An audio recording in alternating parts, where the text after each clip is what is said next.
This for the past 4 days, ever since Monday. We're looking forward to it. Today, of course, National Donut Day. And according to our poll on our WQAD.com website, Geneseo Donut Shop has the best donuts in the entire Quad City area. Right, yeah, there were some donut shops throughout the region, and the Geneseo Donut Shop won. Eric's there and really rubbing it in, showing us all these up-close shots of the donuts this morning. Great two-box, Eric.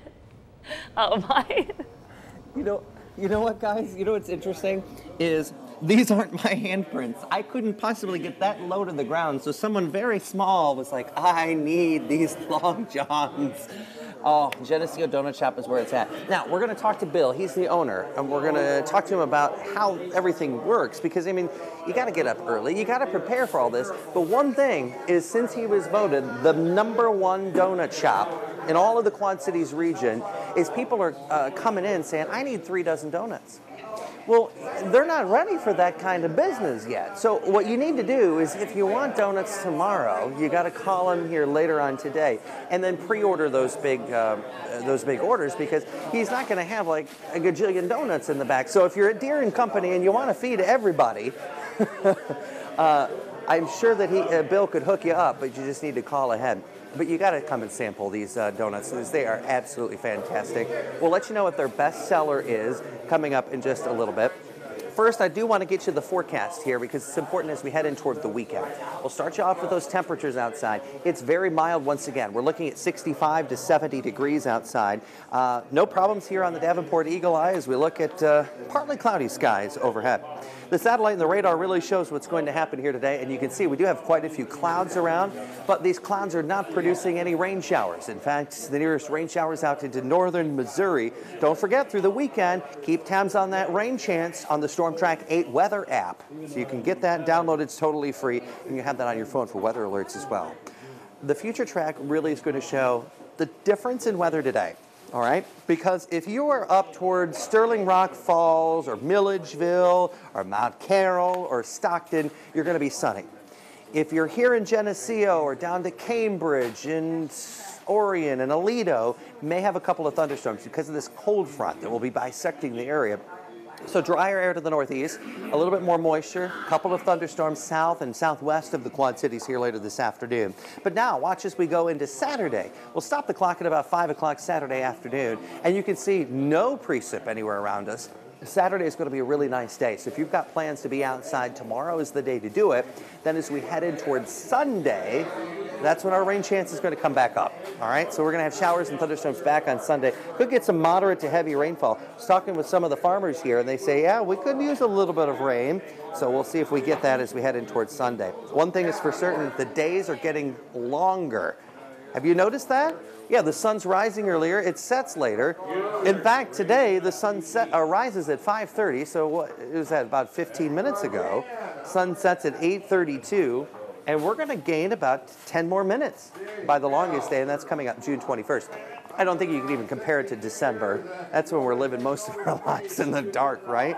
Sun rises at 7:25, sets at 4:35. You know what I'm talking about. We've got 6 more hours of daylight today than we do back in the beginning of December. So quite a difference, and that's why we like to enjoy as much as we can with weekends like this. Our forecast here for Friday, partly to mostly cloudy. So that means more sunshine to the north, more clouds to the south, and there could be a storm in spots as well, and a high of 77. Tonight, cooler, less humid, very, very nice night. We can open up the windows again. Overnight low down to 57, so it's going to be very, very nice. And then as we head in toward tomorrow, about 79 degrees, mostly sunny skies, a shower or thunderstorm in spots as we head in towards Sunday.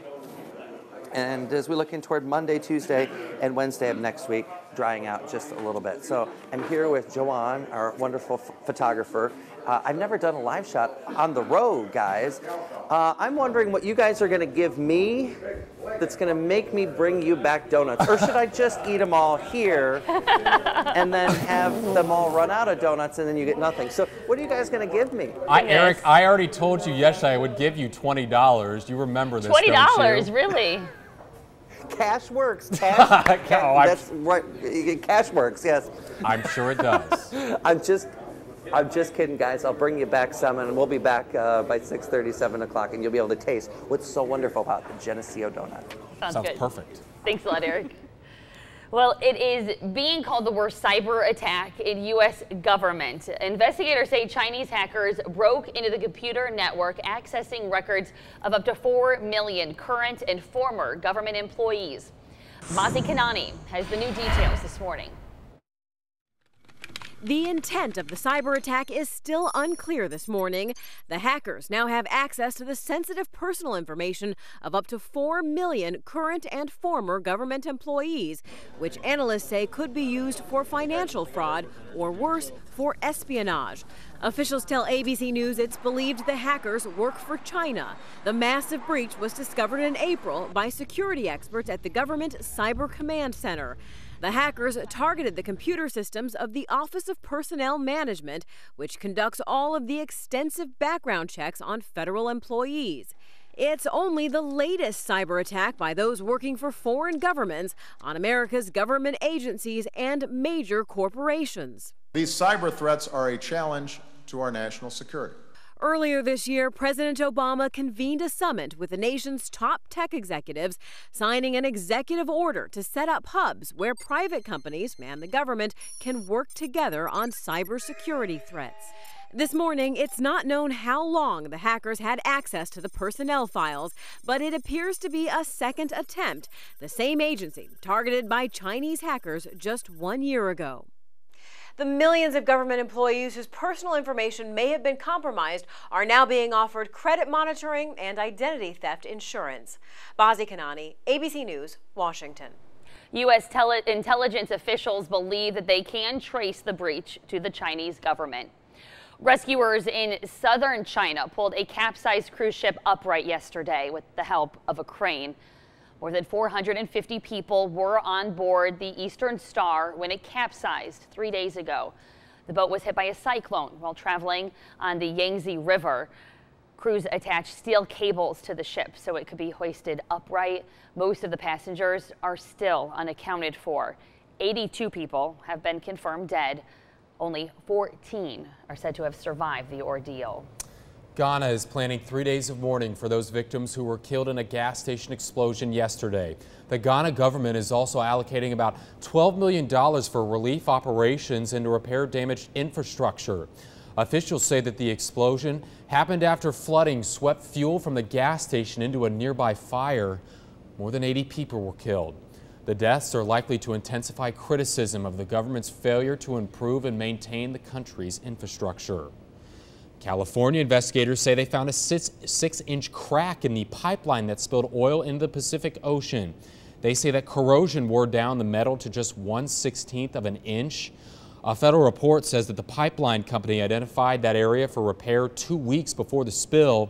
Up to 100,000 gallons of oil may have spilled into the Pacific. 3 unexplained shootings have northern Colorado on high alert. Authorities say there are now 3 unconnected, seemingly random victims who were shot. The latest victim is a 65-year-old man. He was found bleeding on the sidewalk with a single shot to the chest. Authorities are looking into whether his death is linked to 2 other shootings that have happened in the past 6 weeks in the same region. Fear is now spreading about the possibility of a serial shooter, perhaps even a serial sniper on the loose. There's an opportunity to feel fear because we don't know if this is related to the other shootings, and we don't know if there is somebody or some buddies that is inflicting these crimes in the community, and so there is a tendency for fear. A task force that includes the FBI is investigating. A $10,000 reward is already being offered.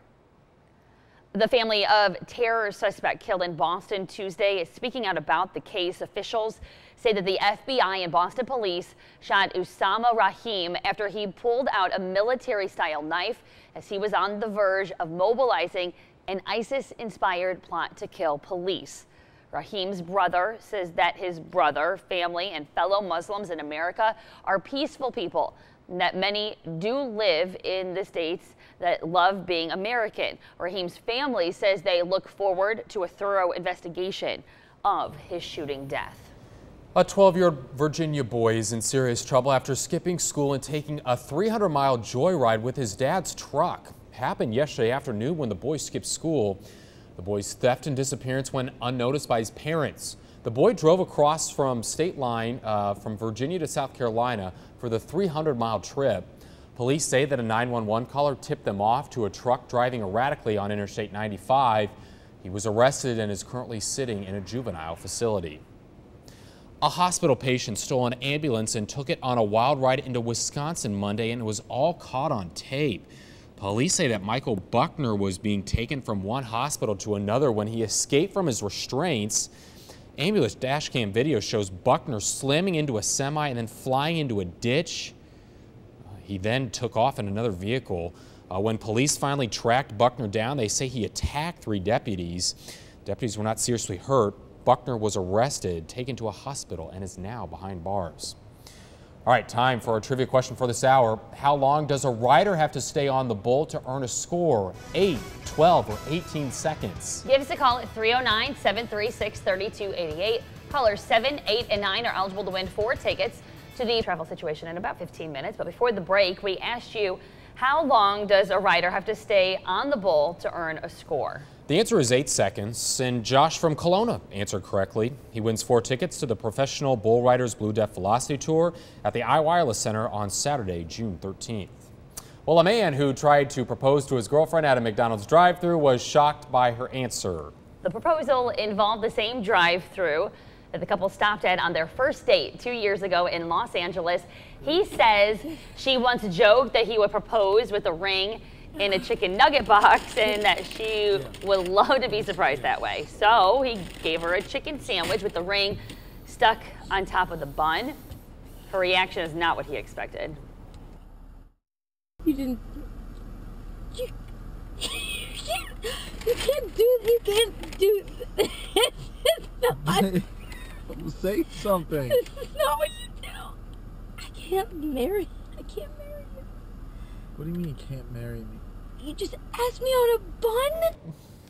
Oh, it's sad to watch. Yeah, the answer was apparently no. The couple is still together. They're just not walking down the aisle anytime soon. I kind of do feel bad for him. Just watching his face, because you could tell he was like happy. Yeah, and then he knew like that's not what he was expecting at all. It was very sad. Too bad for them. Not too bad for us, however, because we are getting free donuts today, aren't we? Yes, we're moving right back to the donut topic. Eric? I've decided I'm going to bring you guys back some donuts because you guys are good to me. So, but you know what? I do have to maybe apologize ahead of time for the parents of Eli, who is our News 8 weather kid. They'll either love me or they'll completely hate me for turning their child, their 1-year-old child, into a human donut. And even the look on his face is like, what do you mean? You just turned me into a donut. It's National Donut Day. We're looking for high temperatures around 77. Could be a shower or thunderstorm in spots. Much more from what is voted the Quad City area's best donut shop here at Geneseo coming up. All right. Thanks, Eric. Thank you, Eric. Still ahead here on Good Morning Quad City, fearing the flu. The concerns for an area mother after she found dead birds in her yard. We'll have more on that. More news and weather coming up in just a moment. You're watching.